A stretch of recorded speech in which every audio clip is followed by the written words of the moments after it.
큰 에어컨이 시끄럽죠. 작은 것만 가지고도 가능할 것 같습니다. 자, 도쿄 올림픽이 열렸죠.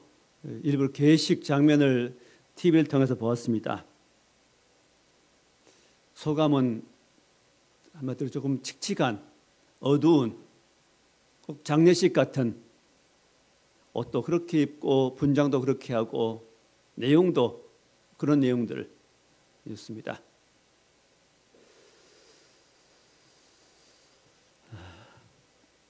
거기는 소망이 안 보였습니다. 그냥 한마디로 칙칙한 분위기. 또 입장도 보니까 제일 먼저 그리스가 입장하더라고요. 아마 1회 올림픽을 그리스에서 했다 그러죠. 그래서 아마 제일 먼저 입장한 것 같습니다.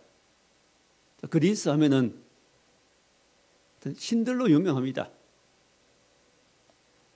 신들. 신화가 많지요.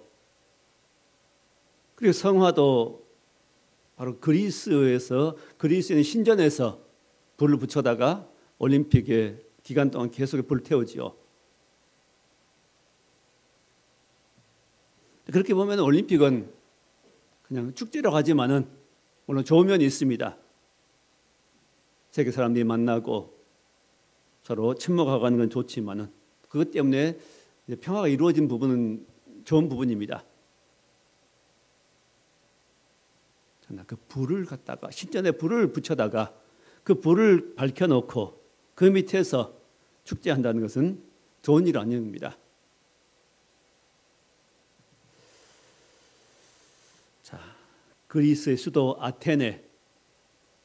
오늘 여기 바울 사도가 이 아테네를 갔습니다. 뭐하러? 전도하려고. 자, 16절 말씀에 바울이 아덴에서 그들을 기다리다가 그 성에 우상이 가득한 것을 보고 마음이 격분했다 그랬습니다. 아테네지요. 수도 아테네를 갔는데 그 성에 우상이 가득했다. 온 성에, 아테네 온 성에 무엇이 가득해요? 우상이. 어떻게 알았을까요? 여러 가지 신상들, 신전들, 섬기는 것들, 모양들이 많이 세워졌겠지요. 사람들 마음으로만 신을 섬기는 게 아니라 그런 우상이 온 성에 가득했다 그랬습니다.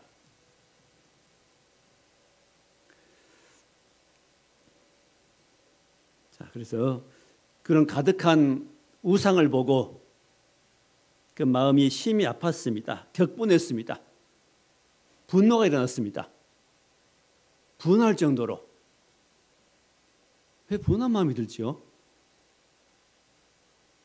하나님을 섬겨야 되는데, 인생들이 하나님만 섬겨야 되는데, 하나님 뭐지? 하나님 축복하며 살아야 되는데 그렇지 못하고 그 우상 앞에 마음을 뺏겨버린 겁니다. 그 마음 뺏어간 건 누구지요? 사탄이지요. 그걸 생각하니까 마음에 분노가 일어났습니다. 거룩한 분노죠. 그래서 그 아테네 사람들에게 광장에서 바울이 하나님을 말합니다. 하나님을 전합니다. 우상을 버리고 하나님께 나오라고 말합니다. 복음을 전한 내용이 오늘 본문 말씀입니다. 그래서 바울 사도가 뭘 전합니까? 복음을 전합니다. 자, 복음의 내용이 오늘 여기에 들어 있습니다. 뭘 전했는가 한번 봅시다. 우리가 바울이 믿는 하나님, 그리고 오늘 우리가 믿는 하나님, 그 하나님 같은가 아닌가, 같은 하나님인가 아닌가도 확인해 봅시다. 자, 하나님은 어떤 분이냐고 말할 때 많은 해답이 할 수 있겠지만 오늘 성경 본문 말씀 중심으로 세 가지 말씀드리려고 합니다. 자, 우리가 믿는 하나님은 어떤 하나님이죠? 첫 번째로 창조주입니다. 세상을 만든 분이십니다. 자, 24절에 우주와 그 가운데 있는 만물을 지으신 하나님께서는 천지의 주제이시니 우주와 그 가운데 있는 만물을 지으신 하나님, 우주를 지으셨고 그 가운데 있는 모든 만물을 지으셨습니다. 창조주입니다. 온 우주와 만물을 지으신 하나님, 천지의 주제이신 하나님, 자, 이 창조주 하나님 바로 우리가 믿는 하나님이십니다. 하나님 누구냐 제일 물어볼 때 우리가 대답하려면 하나님 누구냐고 누가 물어보면은 제일 먼저 뭐라고 대답합니까? 주저할 필요가 없습니다. 생각할 필요 없이 바로 뭐가 나와야 되죠? 하나님은 우주와 만물을 만드신 분이다. 그렇게 대답해야 됩니다. 창조주입니다. 온 우주를 만드신 분이므로 그 만드신 분이 온 우주의 주인이지요. 그럼 끝난 겁니다. 이제 더 이상. 가장 중요한 건 창조주입니다. 그래서 25절에 또 무엇이 24절 끝부분에 천재 주제이시니 손으로 지은 전에 계시지 아니하시고, 하나님은 누구지요? 영이시지요. 사람처럼 몸이 있는 거 아닙니다. 형상이 있는 거 아니고 형체가 있는 거 아니고 하나님은 영이십니다. 영으로 계시기 때문에 우리와 차원이 다릅니다. 우리의 차원, 육신의 차원입니다. 보이는 것의 차원이죠. 하나님은요, 보이지 않는 세계 가운데 계신 분이십니다. 우리와 차원이 다릅니다. 그래서 하나님은 손으로 지은 전에 계시지 않는다. 왜 이 말씀하시죠? 아테네에 보니까 많은 신전들이 있습니다. 신을 모시는, 자기들의 나름대로 신을 모신다고 하는 신전들, 신당들, 신사들 이런 것들이 있습니다. 그래서 하나님은 너희들이 만들어 놓은 저런 신전, 신당 그런 곳에 계시지 않는다. 하나님 우주 가운데 충만히 계십니다. 안 계신 곳이 없습니다. 하나님을 어떤 장소에 한정해서 계신다. 하나님은 거기 가둬둘 수 없습니다.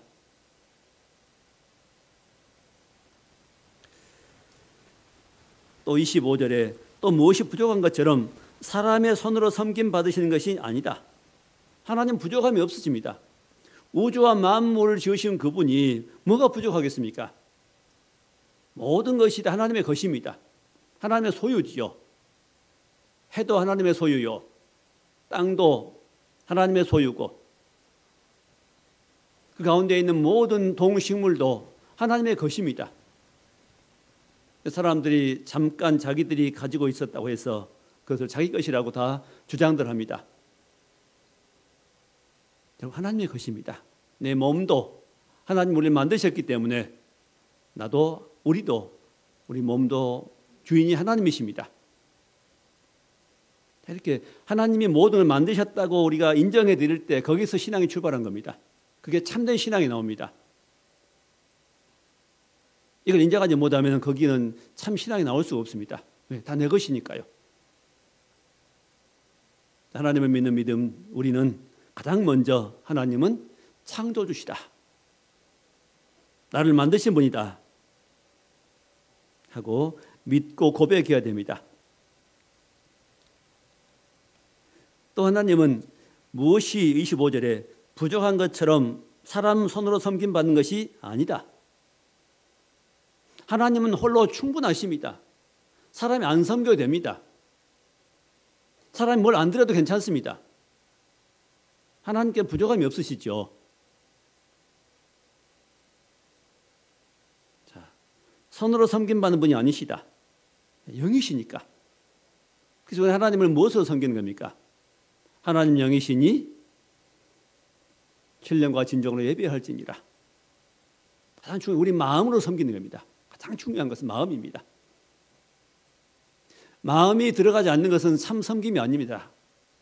먼저 마음을 하나님께 드리고 그리고 어떤 행동이 나와야, 예배도 우리 마음이 먼저 하나님께 가고 그리고 몸이 나와야 하나님께 드리는 것이고, 헌금도 마찬가지죠. 마음과 함께 물질이 가야 하나님이 받으신 겁니다. 마음이 들어지 않는 것은 하나님 받을 수 없습니다. 하나님 섬기되 어떻게 섬기라고요? 마음과 뜻과 정성을 다하여.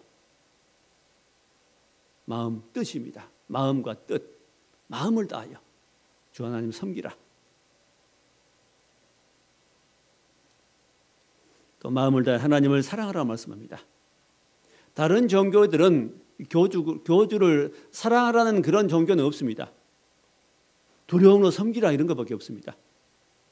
안 섬기면 너 죽어 망하니까 섬겨 이런 식입니다. 그러나 하나님은 어떻게 하라고요? 사랑하라고 말씀합니다. 이게 많이 다르지요. 하나님을 사랑하라. 하나님을 사랑하고 서로 사랑 관계 가운데 들어가는 겁니다. 또 하나님은 누구십니까?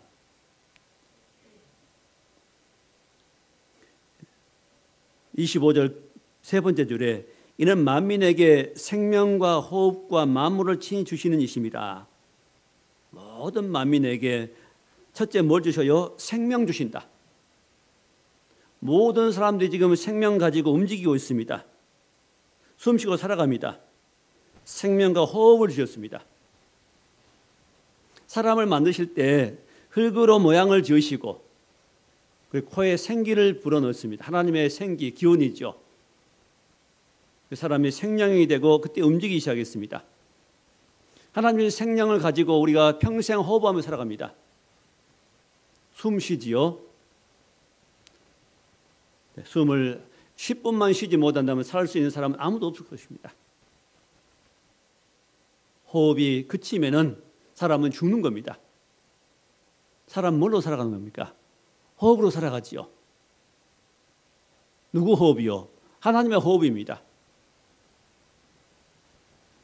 하나님이 아담에게 호흡을 집어넣어 주니까 그때 사람이 움직이기 시작했습니다. 그 아담 하와가 아이를 낳으니까 또 그 아이에게 호흡을 넣어줍니다. 또 그 호흡이 아들에게 쭉 이어집니다. 오늘 우리에게 그 호흡이 왔습니다. 아담이 호흡했던 그 호흡을 우리가 하고 있습니다. 온 인류가 다 호흡이 그쳐버린다면 다시는 인류가 이 땅에 살아있지 않겠지요.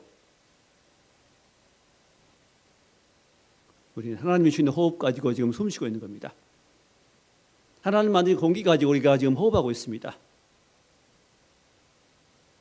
숨을 쉴 수 없다면 얼마나 답답하겠습니까? 숨을 쉬지 못하면 죽음입니다.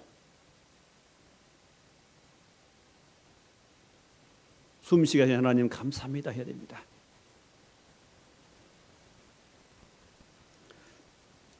호흡과 생명 주시고 또 만물을 친히 주십니다. 모든 만물을 우리에게 주셨습니다.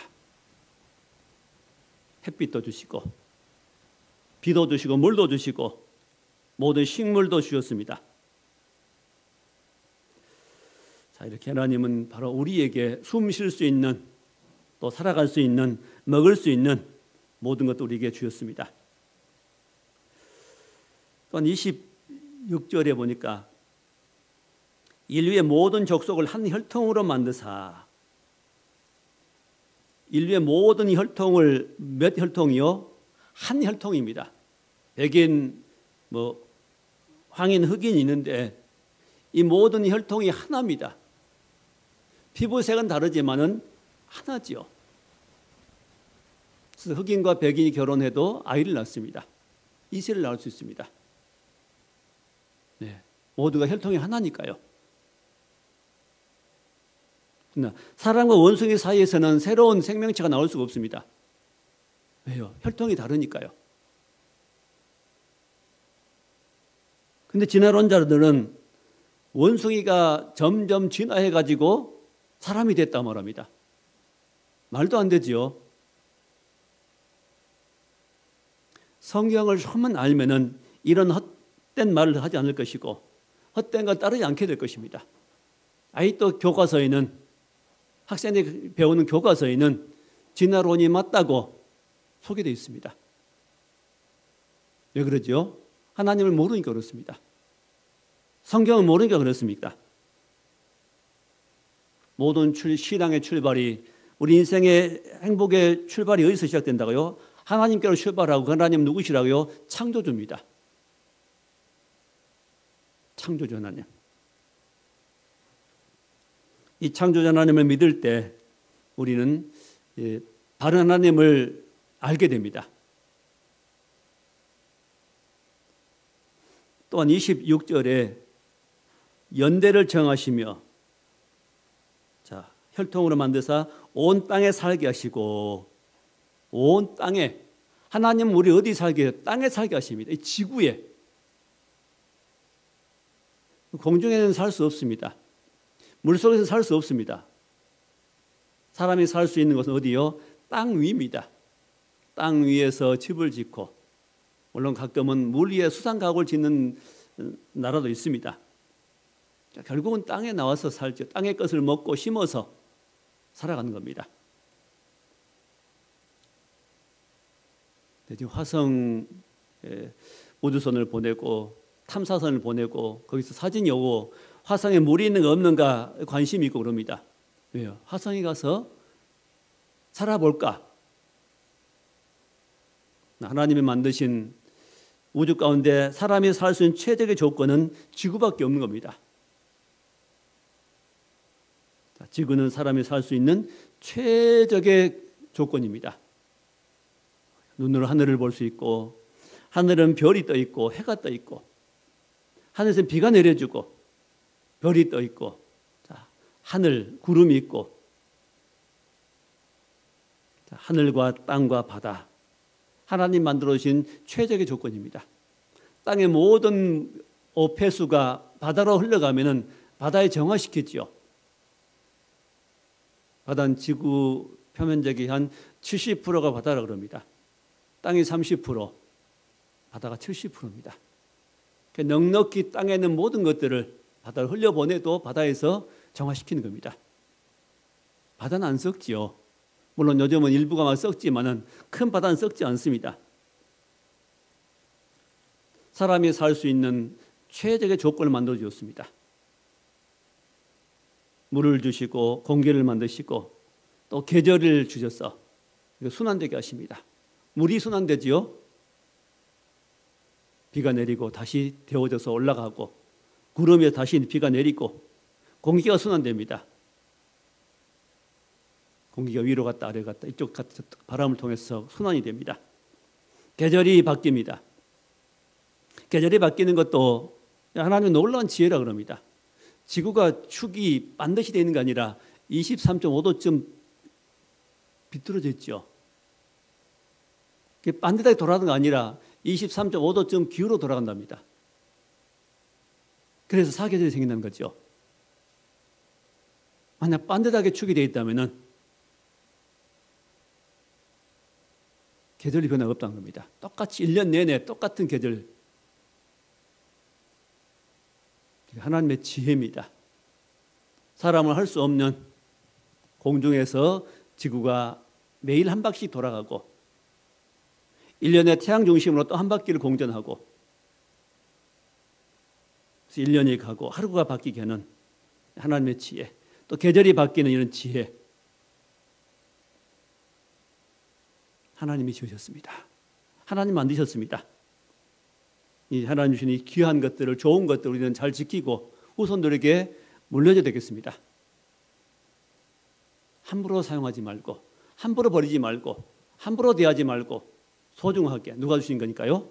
하나님께서 만들어서 우리에게 주신 거니까 환경에도 우리가 신경을 써야 될 것입니다. 그리스도인들이 이런 환경에도 관심을 가져야 됩니다. 나만 편하면 되는 거 아니죠?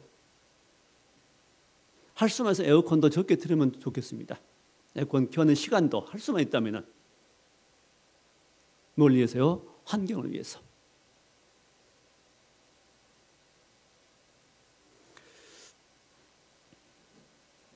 또 36절에 하나님께서 뭘 하셨어요?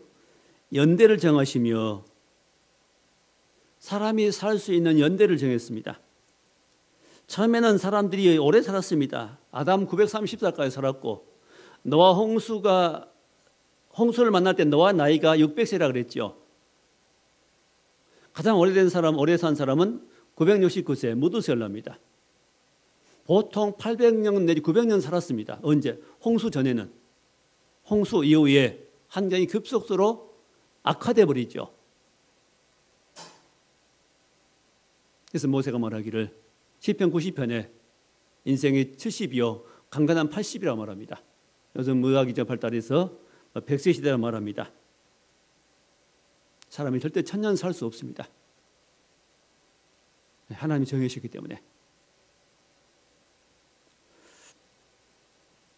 또한 거주의 경계를 한정하셨다. 26절 끝부분입니다. 거주의 경계. 사람이 거주할 수 있는 경계가 있습니다. 남극과 북극에서는 살 수 없습니다. 왜? 너무 추워서. 곡식을 심을 수 없습니다. 특별히 연구원들이 가 있지 일반인들은 살 수가 없습니다.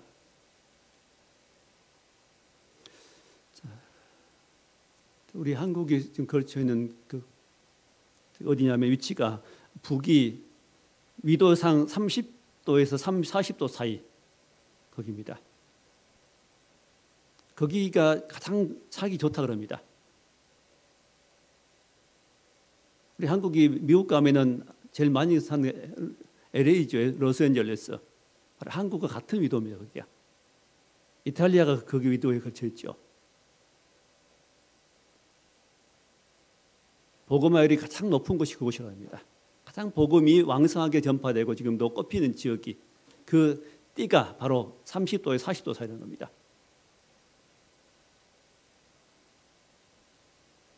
우리 하나님께서 주시는 좋은 곳에 살고 있습니다. 사계절이 뚜렷하고 가장 좋은 곳 살고 있습니다. 감사하시기 바랍니다. 우리 많은 것을 가지고 살아갑니다. 비록 땅은 넓지 않지만 다른 나라에 비해서 기후는 좋은 곳에 살고 있습니다.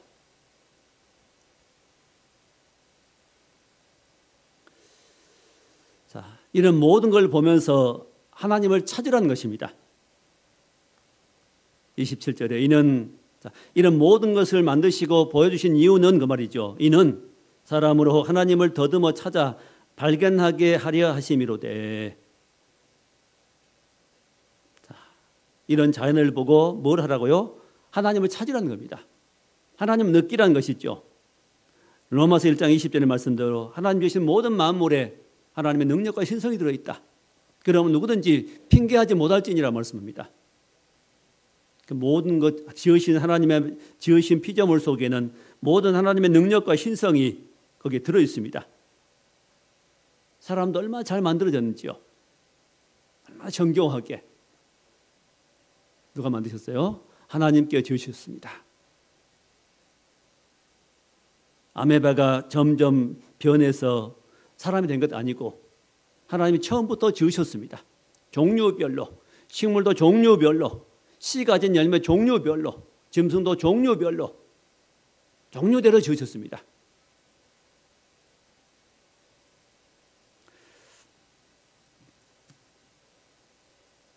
그래서 그 하나님은 27절 끝부분에 그는 우리 각 사람에게서 멀리 계시지 아니하도다. 하나님은 가까이 계십니다. 어디에요? 바로 우리 가운데. 우리 모든 행동하고 모든 살아가는 삶 가운데 계시고 우리 모든 환경 가운데 계시고 우리 안에도 계시고 우리 가정에도 계시고 교회도 계시고 우리 밖에도 계시고 안에도 계시는 겁니다. 비를 내리게 하시고 비를 그치기도 하시고 호흡을 주시기도 하고 호흡을 걷어가시기도 하시고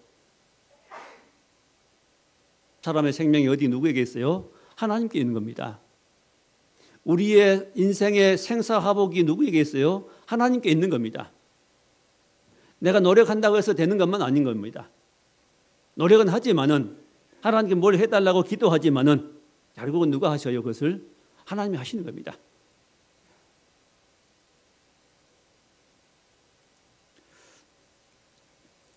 그래서 28절에 우리가 그를 힘입어 살며 기동하며 존재하느니라. 굉장히 중요한 말씀입니다. 우리가 그를 힘입어 누구를요? 하나님을 힘입어서 다시 말하면 하나님이 주시는 힘으로 그 말입니다.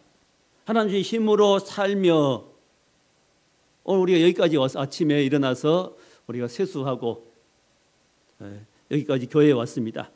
누구 힘으로 왔어요? 하나님이 힘 주셔서 왔습니다. 힘입어 또 하나님 주신 힘은 우리 마음이죠. 마음에 힘을 주었습니다. 교회에 나올 수 있도록 하나님께 마음을 주었습니다. 믿음을 주어서 그런 마음을 주시고 믿음을 주었습니다. 힘입어 우리가 살아갑니다. 하나님의 힘입어 사는 인생이 복된 인생입니다. 그게 성공하고 승리한 인생입니다. 그런데 많은 이 땅에 사는 사람 중에서 하나님의 힘입어 사는 사람이 그리 많지 않은 것 같습니다. 하나님 주신 것을 먹고 누리며 살면서도 그 하나님을 부르지 않습니다. 그 하나님을 의지하지 않습니다. 그를 힘입어 살며 기동하며 존재하느니라. 이 믿음이 있어야 됩니다. 이런 고백이 우리에게 있어야 됩니다. 오늘 하나님께 내게 힘 주셔서 살게 하심을 감사합니다. 하나님 내게 마음을 붙드셔서 오늘 또 범죄한 자를 들지 않고 살게 하신 것을 감사합니다.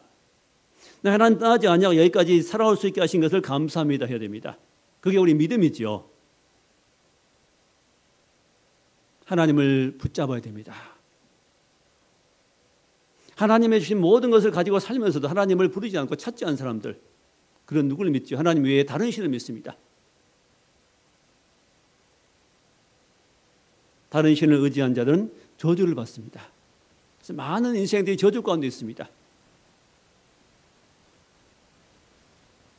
저는 올림픽을 개막식을 보면서 하나님을 의지하지 않고 하나님을 알지 못한 저 모습들이 저 모습이구나. 죽어간 모습, 장례식 같은 모습, 칙칙한 어두운 모습, 그런 분위기, 그걸 보았습니다.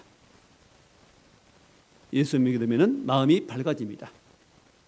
밝아지기 때문에 표정이 밝아지고 입는 옷 색깔도 밝아지고 이제 점점점 주위 환경도 밝아지고 모든 어두운 것들이 점점점 밝아지게 되는 겁니다. 주의 빛이 비치기 때문입니다. 자, 하나님은 누구시라고요? 창조주입니다. 자, 두 번째입니다. 하나님은 심판주입니다. 자, 31절에 이는 정하신 사람을 하여금 천하를 공의로 심판할 날을 작정하시고 온 천하를, 천하는 누구지요? 이 땅에 있는 모든 사람을 말합니다. 무엇으로 심판해요? 공의로 심판한다는 겁니다. 세상의 어떤 법정은 공의가 아니라 어떤 잘못된 판단이 많이 있습니다. 그러나 하나님의 심판은 어떻게 해요? 공의로 공정하다고 말입니다. 공정하게. 여기 성경에 기록된 말씀대로 말씀 입각해서 옳고 그름을 확실하게 분명하게 판정한다는 겁니다. 세상에는 잘못된 판단, 판정들이 많이 있습니다. 억울한 사람이 많습니다. 그러나 하나님의 심판은, 하나님의 판단은 정확한 겁니다. 하나님의 심판의 날이 분명히 있습니다. 히브리서 9장 22절에 한 번 죽는 것은 사람에게 정하신 것이지만은 그 후에는 심판이 있을 것을 말씀합니다. 역사상 이 땅에서 큰 심판이 있었지요. 홍수 심판 같은 것도 심판이었습니다. 사람이 범죄하니까 하나님이 그들을 쓸어버리신 심판, 물심판이죠. 물로 세상을 심판하신 적이 있습니다. 다시는 물로 심판하지 않겠다고 말씀해서 하늘에 무지개를 두었지요. 물심판은 없습니다. 하나 남은 심판이 있죠. 불심판이 있습니다. 그걸 본으로 뭘 보여줬어요? 소돔 고모라 성의 심판을 하나님이 본으로 보여줬습니다. 앞으로 이런 심판이, 이보다 무시무시한 심판이 있을 것이니 믿음으로 살아라 말씀합니다. 하나님을 붙잡고 의지하고 살아라 말씀하십니다. 하나님의 심판은 공의로운 심판입니다. 절대 억울하지 않습니다. 의인과 악인을 나누는 심판, 양과 염소를 나누는 심판, 알곡과 죽정이를 나누는 심판, 좋은 것과 못된 것을 나누는 그 심판입니다.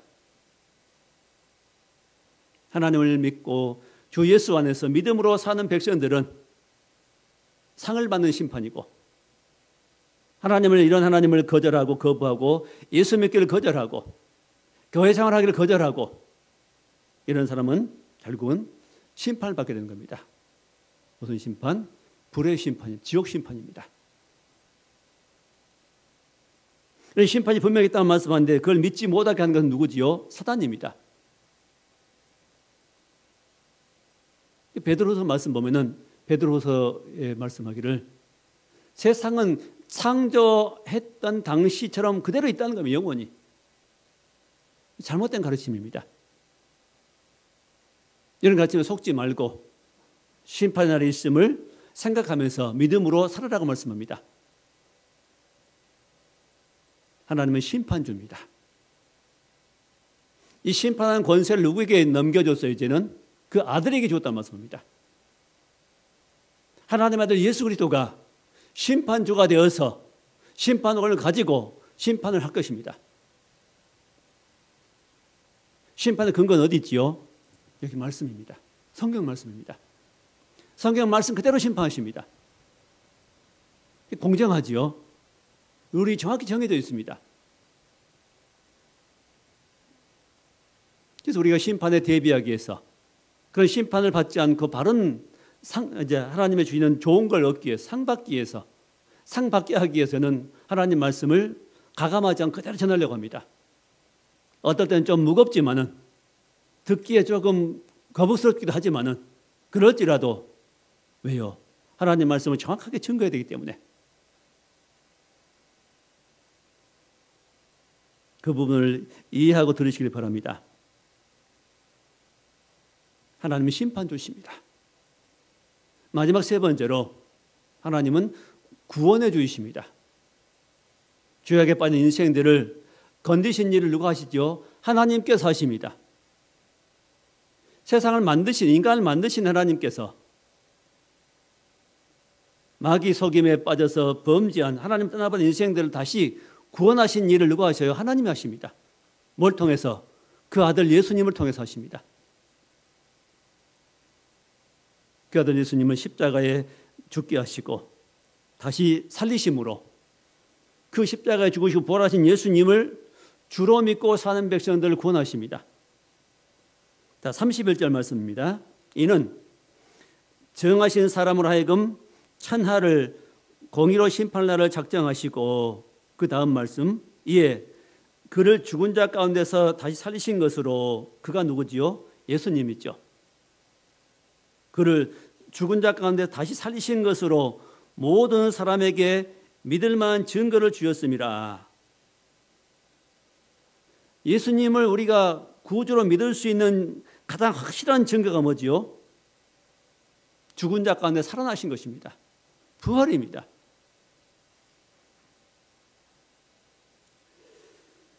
자, 그래서 바울 사도가 복음 전할 때 항상 빠지지 않고 전한 것이 뭐예요? 또 사도들이 복음 전할 때 빠지지 않고 전하는 그 가장 중요한 것이 뭐냐? 예수님이 부활했다. 하나님이 예수님을 십자가에 죽게 하셨다가 다시 살아나게 하셨다. 그 예수님 살아나셨다고 증거합니다.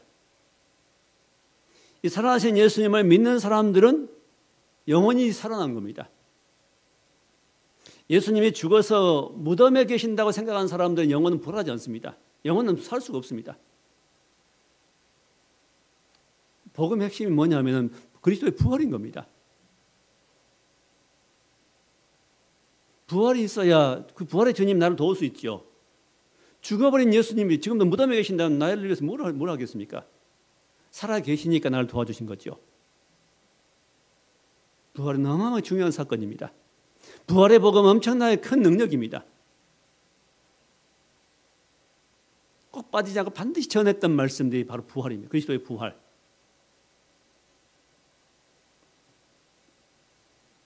그래서 모든 사람에게 믿을 만한 증거를 주셨다. 모든 사람 믿을 수 있는 한 가지 증거. 자, 예수님이 십자가에 죽으신 것, 교회의 상징은 십자가입니다. 지나가다가 뭘 보고 교회인 줄 알아요? 종탑의 끝에 달려있는 십자가입니다. 십자가 보고 저건 교회구나 사실 압니다. 그래서 안 믿는 사람도 왜 십자가가 교회에 붙어있는지 압니다. 왜? 예수님이 십자가에 못 박혀 죽으신 것을 그들도 지식으로 압니다. 들어서. 그건 모르는 사람은 별로 없을 것입니다. 그런데 인정합니다. 근데 뭔 인정 안 해요? 뭘 안 믿어요? 나를 위해 주님이 죽으셨다는 사실을 믿지 않는 것이고 또 하나는 그 예수님이 부활하신 것을 믿지 않는 겁니다. 부활은 안 믿습니다. 자, 오늘 또 아테네에 가서 바울이 아테네 아레오바고 광장에서 사람들을 모아놓고 복음을, 이 십자가에 주으신 그리스도의 복음을, 창조자 하나님을 전하고 심판자 하나님을 전하고 또 십자가에서 죽으셨다가 부활하신 예수님을 증거하는데 그들이 어떤 반응을 보입니까? 이 32절에 그들이 죽은 자의 부활을 듣고, 복음이죠. 32절에 그들이 죽은 자의 부활을 듣고 어떤 사람은 조롱하고, 안 믿지요.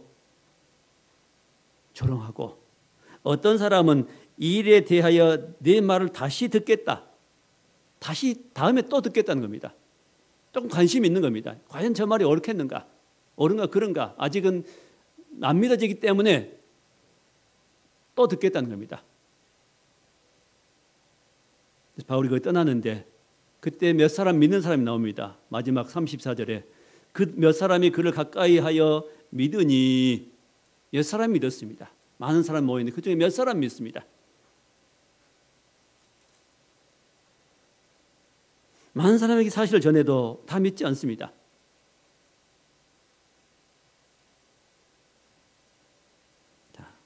인생을 구원한 것, 죄인 된 인간을 구원할 수 있는 방법은 바로 예수님밖에 없습니다. 그래서 예수님 탄생하기 전에 마리아에게 천사가 와서 전해준 내용 나오죠. 마태복음 1장 21절에 아들 낳으리니 이름을 예수라 하라. 이는 자기 백성을 그의 죄에서 구원할 자이심이라. 예수란 말의 뜻은 저희 죄에서 구원할 자. 죄에서 구원하는 피밖에 없고 그 피는 예수의 피밖에 없고 깨끗한 피. 그 예수의 피가 십자가에 흘려지고 죽으셨다가 3일 만에 부활하심으로 예수님 하나님의 아들로 인정이 되고 선포가 되었습니다.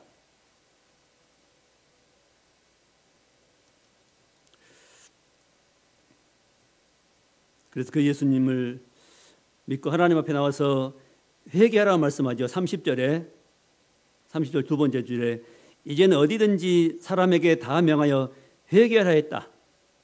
사람들에게 명해서 어디든지 가서 뭐하라? 회개하라 했다.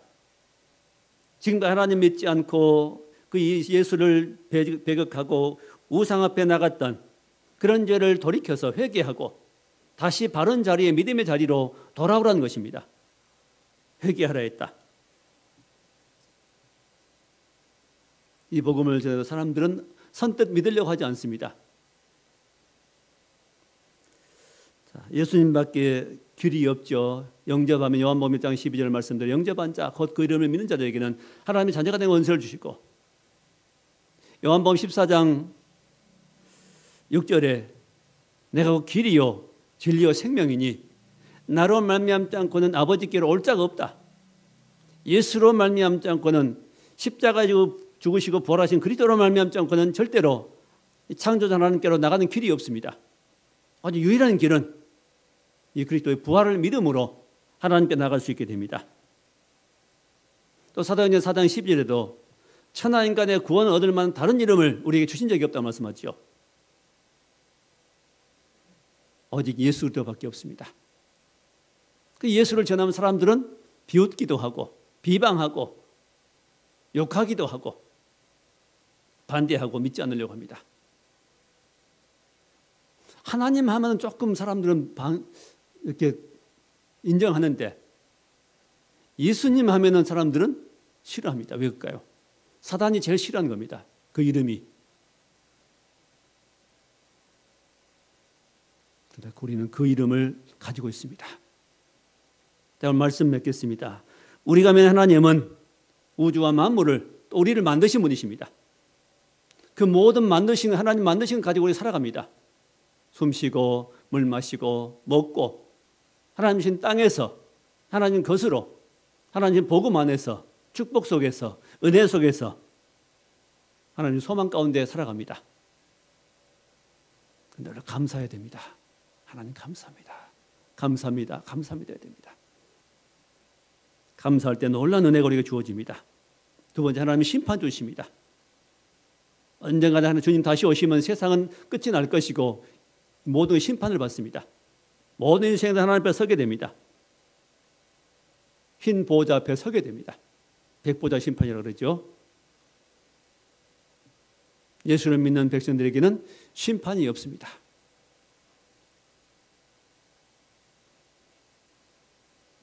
마지막 세 번째는 구원해 줍니다. 하나님은 구원하시고 예수님 통해서 우리 구원하십니다. 바로 그 구원자 예수님을 우리가 믿고 살아가는 겁니다.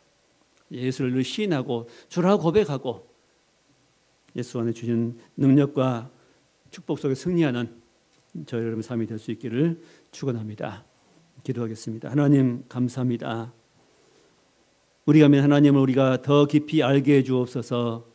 알고 묵상하고 우리 모든 삶 가운데 하나님을 인정하고 부르면서 의지하며 우리의 구원주이신 주님을 믿고 그 안에 승리하는 백성들로 살게 해 주옵소서.